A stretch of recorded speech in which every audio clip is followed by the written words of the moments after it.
Hey, it is John Hoff, and I have my friend, low carb dietitian and nutritionist, Mr. Matthew Kress. How you doing, Matthew? Hi, I'm good. How All are you? righty. I'm really excited about this one today because Matthew and I are going to be kind of revealing our three kind of core principles when it comes to losing weight. And when I say losing weight, we mean like fat loss, right? So yeah, I want to talk about our three core strategies. And let me start off, Matt. I'm going to start with the core principle number one, okay? Or do you think we should name them all three right now, or should we kind of hit each one as we go? What do you think? I think we should name off three so that they know what they're getting themselves into. Okay, I like it. All right.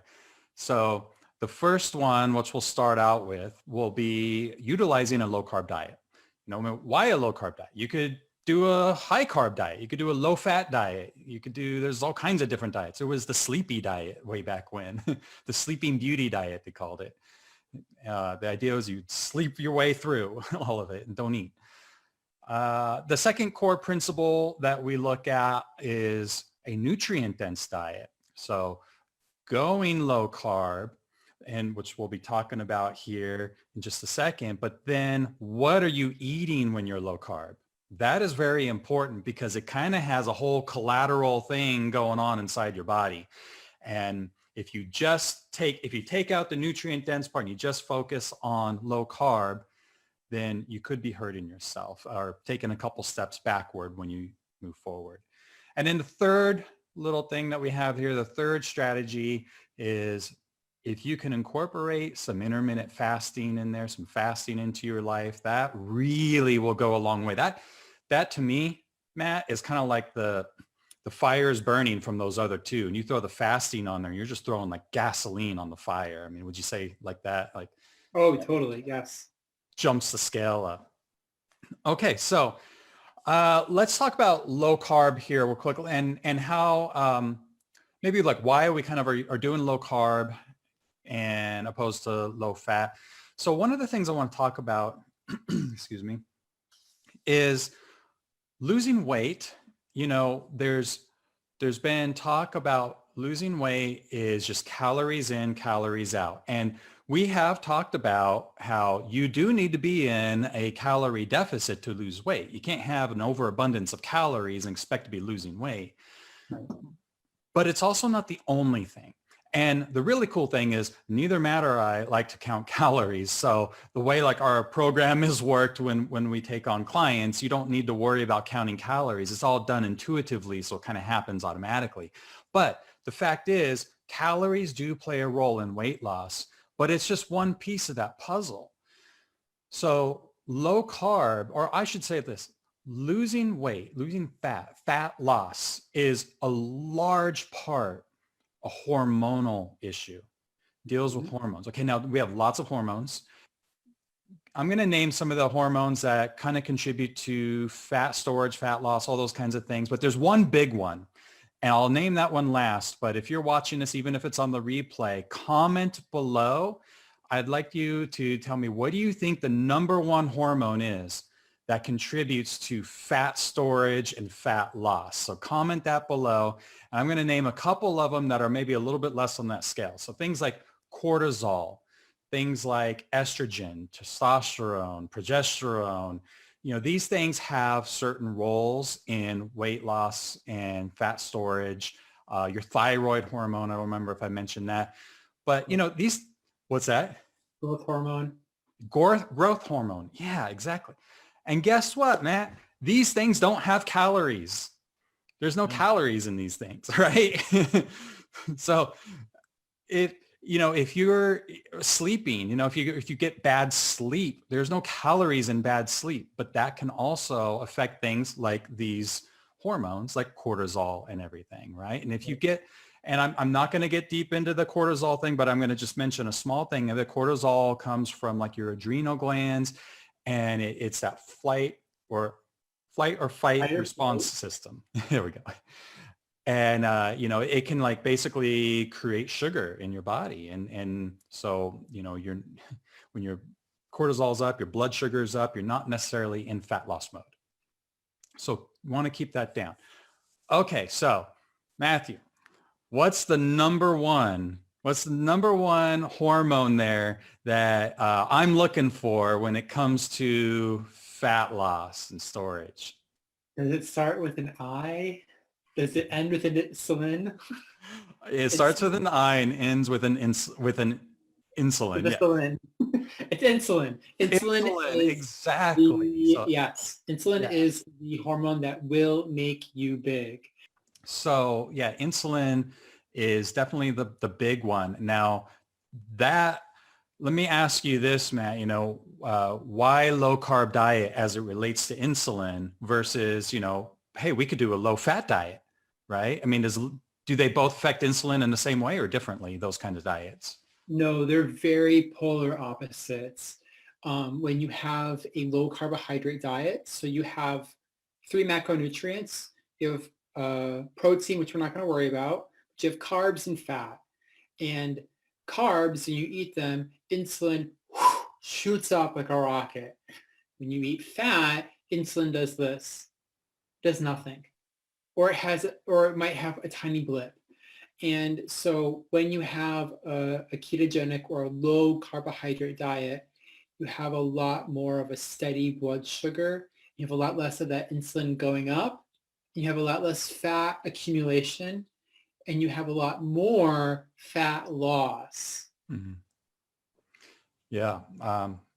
Perfect. And that low carb diet in relation to what you were saying with that, that Blood level, sugar. Yeah. yeah, energy too. I mean, you Mm-hmm. just get more energy when you're on a low carb diet. You want to actually go out and do stuff opposed to the higher carb diet where you spike that. And then what happens when it spikes? It Drops falls right right there. back down. And then And then you're you're like done. looking in like your bag, your car, your something for a granola bar, a yogurt, a whatchamacallit, an apple. And you're Yeah. like, I am hungry. I can't be productive. And I don't know about you, but when I'm hungry, there is no way I'm getting any work done. I Yeah. am, beelining it to a refrigerator or like a snack because I want food. And that's the great thing is that when you have a low carb diet, that steady blood sugar level means that you're going to steadily have enough energy throughout your day, throughout your meal times, Right. which is a great positive to eating a low carb diet. Yeah. So yeah, that's our kind of core principle number one, is that we utilize a low carb diet because we're really kind of attacking that hormone issue so that we can help to lose weight and also have more energy. And there's other benefits too that a little bit beyond the scope of what we want to talk about today, like with your brain and all that kind of stuff. But okay, so core principle number two that we talked about, a nutrient dense diet. So you can do low carb in a lot of ways, you can do them in not so healthy ways and you can do them in healthier ways. The, a low carb diet is definitely like kind of for me, that first step, I would say, and when you're trying to lose weight. Um, but there's other things going on in the body, great health, because what we really want, we want good health. It's not just weight loss, but we want to be a good, healthy person. And getting insulin down will go a long way to getting, you from where your standard American diet was, for sure. But there's other things happening in your body, just like how it's not just about calories, it's also about hormones and other things. But there's other things going on in your body that are very important for these nutrients to take care of.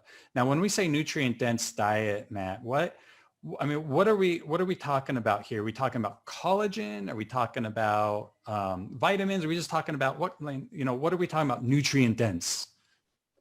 So nutrient density is how many, so there are macronutrients, the carbs, proteins, and fats. And then you have micronutrients, which are the vitamins and your minerals. And the more vitamins and minerals the food you have, it has in it, Yeah. the more nutrient dense it is. And the idea is to have as much, is to pack as many vitamins and minerals in your food choices, so that by the end of the day, your food, your micronutrient gauges are like all the way up. You want to fill up that bar. You want to make sure that you're as topped off as possible. And people start having, like a third or a quarter full of, like B6, B12, iron, Zinc, copper. zinc, thank Yeah. you, vitamin C, whichever. When they start having these too low for too long, they start to have deficiencies, and it kind of comes out sideways a little bit in your health. And you're like, what is going on? I don't understand. Like I'm doing, like, the protein, carbs, and fat ratios are all perfect. You have done it. It is perfect. But you got like you're itchy, or like your vision's a little weird, or like you've got bumps right here, and you're like, what is going on? Yeah. Well, bumps right here, it's a vitamin A deficiency.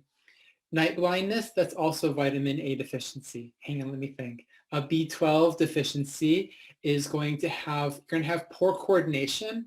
And that's usually what you get with a lot of vegetarians or vegans. They're really poorly coordinated, just, feet wise, and they fumble things a lot. They're clumsy. Mm-hmm.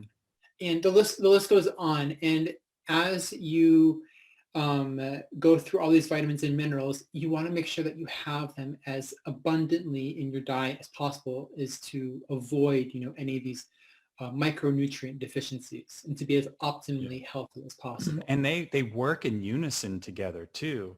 Yes. I mean, Yes. that's the problem with, like, if you just take some vitamins, which I love vitamins, but I target my vitamins the best that I can for things. But like, if you just kind of like haphazardly say, hey, I need a little more of, beta carotene, and you spike up, you have this weird nutrient profile inside your body going like this. And then there's a spike of beta carotene, and Your body's not going to know what to do with it. It's going to yeah, throw it that's up. not a good thing. In fact, that particular thing I had read, it was in some book. I forget which one for sure. It might have been one of the Dave Asprey's one, but he talked about the beta carotene thing and how that led to some other diseases because, just it's too much of something, and the body doesn't know what to do with it. It needs the other things to bring Yeah, it all together. you don't need to supercharge your vitamins and minerals. You just need to have enough on a daily basis. There's Yeah. no point eating 6 oranges to get your vitamin C. You can get your vitamin C through dairy products and other like berries, and like other kinds of, and broccoli. Broccoli has vitamin C in it. You don't need to have, like, you don't need to make it explode and be like, whoa, I got it all today. It's like, no, consistently enough on a Yeah. day-to-day basis is good. And like Yeah. you were saying earlier, having one is not good enough. There needs to be a balance. And there are certain vitamins and minerals that don't work unless they have their buddy with them. And one of those that you know of is a vitamin D3 I and was going to vitamin, mention that. yeah, I knew you were going to mention it. Vitamin D3 and vitamin K are the two vitamins that work in symbiosis. They are best friends. And if one of those goes into your body and it does not have its best friend with him, hell no, he is not going to do any work. It is going to go in your mouth, and it's going to go in the toilet unchanged. It's not going to do anything for you. And that's the great thing, that you guys have us as a resource. You can be like, I'm taking vitamin D. What else do I need to take with it again? You ask on our Facebook group. Oh, and then John chimes in, or I chime in, or another moderator chimes in, or another person that also knows, they chime in. They say, oh, it's vitamin K. You want to make sure that you like have these two together so that you get like your maximum health benefits. And we're all like a team, and it's great work, and we love that. Yeah, and for some context there for people, the reason why we're saying vitamin K with the D is K kind of is that thing that tells D where to go.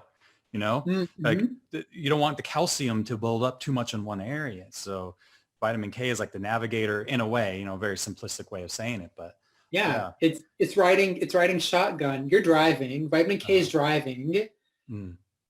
Wait, Yeah, vitamin Yeah, K yeah, it is means telling them driving. where to go. Exactly. And then It's driving vitamin it. D is like, yeah, Mhm. you go there and you do it that way. And yeah, it's a team effort. Vitamin D, again, nutrient dense diet is what we're talking here because you can do the low carb diet, which is fine and great. But if it's nutrient poor, your vitamin D, for example, because we're talking about vitamin D here, my wife, Lindsay, at one point, now we were doing, I believe we were doing low carb at the time for her. I know I was doing it. I forget, but she had a seizure a few years back, and we went into the doctor, and we ate a decently healthy diet, we thought at the time, but went to the doctor and they ordered some blood tests, and I went into the doctor. I was like, hey, are you testing her vitamin D level? And the doctor was like, no, we're not. And I'm like, why would you not? She had a seizure. Vitamin D is actually a brain hormone. And they're like, okay, well, yeah, all right, well, we'll test for vitamin D then. Her vitamin D was like 17. Okay. For reference, normal is around 30 to 40, optimal 60 to 80, somewhere in there. She was like 17. All right. That's dangerously low. That Disney. can make seizures. People are with COVID right now, vitamin D, really low vitamin D levels have been associated with worse outcomes with COVID-19 and everything. So like, it's not just low carb. It's also what are the nutrients in the food you're eating, because your health goes way beyond just low carb diet. Okay, so I think we kind of nailed that one in on why a nutrient dense diet is definitely important. So core principle number 3 that we go off of here is fasting. You can do the intermittent fasting where, there's a time window that you eat. You can do fasting where you just have the one meal for the day, a 24-hour fast. People have done 48-hour fasts. What's the longest fast that you've ever done, Matt? Oh, you shouldn't ask me that. Oh, 56 hours. yeah. Okay. That's longer than me. I think I did about a 48-hour, I think was mine. Yeah, I did two when and a half days. Yeah. So I see Lindsay put in a comment here. If you have certain conditions, does your body not accept different nutrients? Like, for example, if you have Hashimoto's thyroiditis, is 8T, she said, that looks like a typo. Hashimoto's, is 8T harder for body to metabolize certain nutrients? So is it harder? I'm assuming she's saying like if you have some kind of an autoimmune condition or something, is it harder for your body to accept different nutrients in the body? In the case of an autoimmune disease or, complication, what I would first do is this might be a little bit over some heads, but first I would bring the carbs down because carbs very highly affect brain metabolism. And you want to make that brain metabolism really stable on ketones first. Then I would take out lectins, and those are certain proteins in plants and in certain animal foods that can be dangerous for those that have autoimmune disease. And then I would reinforce that gut. Usually autoimmune disease individuals don't have a hard time absorbing, but most of the time they are so deficient that it might seem that they're not absorbing it, but they're so deficient that they just need like an exponential amount more super loading, megadosing, for example, Yeah. in order to actually see an effect because they're so poor in it. Their body's like, I don't thanks, more, thanks. But like it can't do anything because you've brought it up from like 0 to like 5 when you need to bring it from like 0 to like 50. Just Yeah. like you've put like the smallest dent in it, and it might seem like nothing, but most often if you are that deficient, then you actually need to increase dosing. And sometimes I even say keep bumping up until you have side effects. Mm-hmm. And then you'll know where your ceiling is, and you want to be right underneath it. And Yeah. obviously you research, you look online, and you ask us, and you get multiple opinions. but very often if there is a problem with a certain vitamin or mineral, megadosing is usually a good first step to do. And paying attention to also your stomach acid levels. You know, you want to have the proper amount of stomach acid. I like so many times I feel people are misdiagnosed with high stomach acid when they have like some kind of acid reflux or something. But in reality, they might have low stomach acids, which create the similar symptoms. But you need that stomach acid to be in the right spot. And I have more to say. If anyone ever thinks that they're low on stomach acid or something, they can comment or whatever. There's some things you can take to kind of test your stomach acid levels and everything like that. But a little outside of the scope of this. But definitely, you're right. That and I would not preface that. I would post that, or well, I would say what you just said with adding in the extra nutrients, that you should be working with your doctor. I like functional medicine doctors, especially when it comes to autoimmune. They seem to be a little more trained in those areas than a classically trained doctor. But working with a doctor to monitor your vitamins and minerals and blood and blood glucose, all that stuff, if you feel that you're vitamin deficient or something like that. So yeah, fasting. That's our core strategy. Number 3 was fasting. So to define fasting, fasting is no ingestion of calories, period. Okay. Yeah. So that throws out all food, because all food has calories. There are some liquids that are available, mainly mineral water, which would be a great resource for those that are doing fasting. You can have water as much as you want on a fasting protocol. If you want to do a dry fasts are no water, nothing ingested into the body. Those are a little bit more extreme, but they are a little bit more efficient. And like, for example, if you were to do a dry fast all the way up until lunch, it'd be like as if you did, from morning to like 4 p.m. with a liquid fast, which would be, water. You can have tea, you can have coffee. Let's say like my most important tip is that when you are fasting, you still do use minerals in your body. So most often I tell people to supplement with electrolytes during their fasting period. And that would be like having some salt, some magnesium, some potassium. And you can do like a salt water mix very easily. And sometimes if you're not feeling good during a fast, that can be a very easy fix. And usually it's like super fast. You feel better like almost immediately. Fasting is for absolutely everyone. Because in today's society, we are eating way too much, and it's important to let the stomach and let the digestive system have a break. If you were to get into your car and drive for 24 hours a day, your car would fall into a hole and you'd be like, why is my car not working? Mm-hmm. Yeah, it get used up real quick. You have to give your stomach and your digestive system, your intestines, a break. They need a break. And when they have this break, they have time to clean up. They have time to pick up their room. They have time to take out the trash. They have the time to, figuratively. Yeah. And they have the time to do, cleanup of house.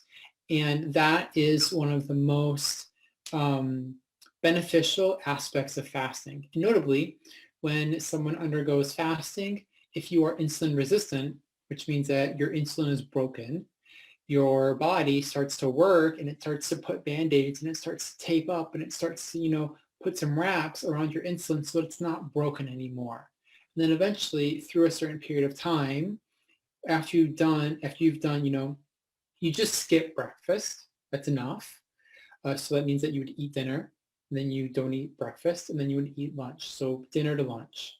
Mm-hmm. If you do that for a long enough time, eventually your insulin won't be broken anymore.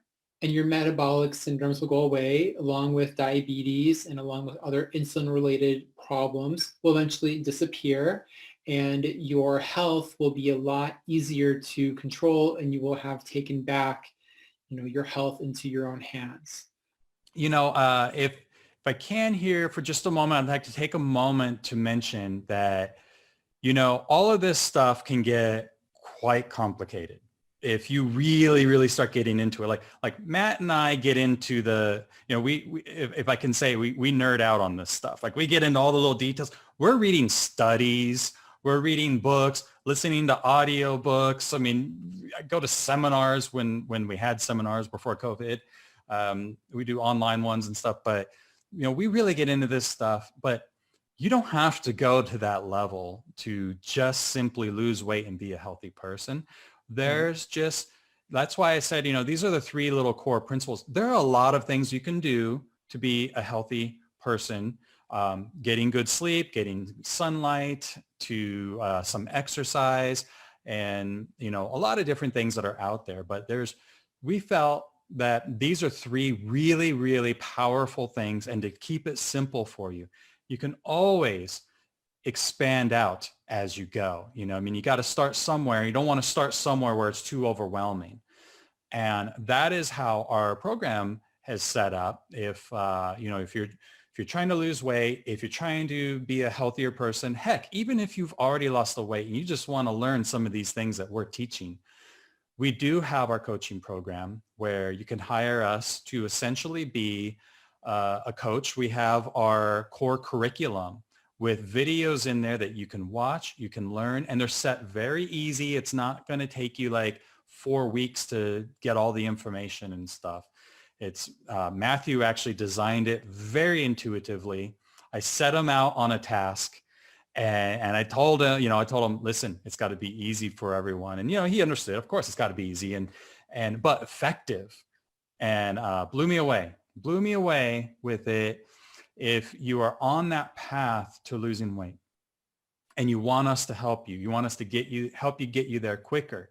Because a lot of people will try it on their own and they'll stall out on losing weight, and then they're not sure if it works. Why is this not working? What am I supposed to eat? Do I need to be counting calories and all these things? And, we can talk about it on a live call like this once in a while, and we hit on the major points. But if you really want us to kind of guide you in the proper way where, you just grasp some of these core things and you just do these core things, and check in with us, and we check in with you and make sure that everything's going the way it should.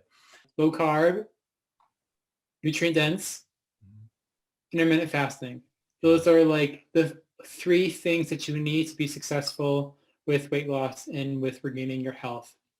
Whatever kind of path you're taking, all three of those are part of a package deal that help you get to a healthy goal. Yeah, that package deal. Now that you made me just think about something I was going to say and I'd forgotten, was that we started with low carb and how we talked about hormones and everything, and insulin being a big driving factor of fat storage or fat loss.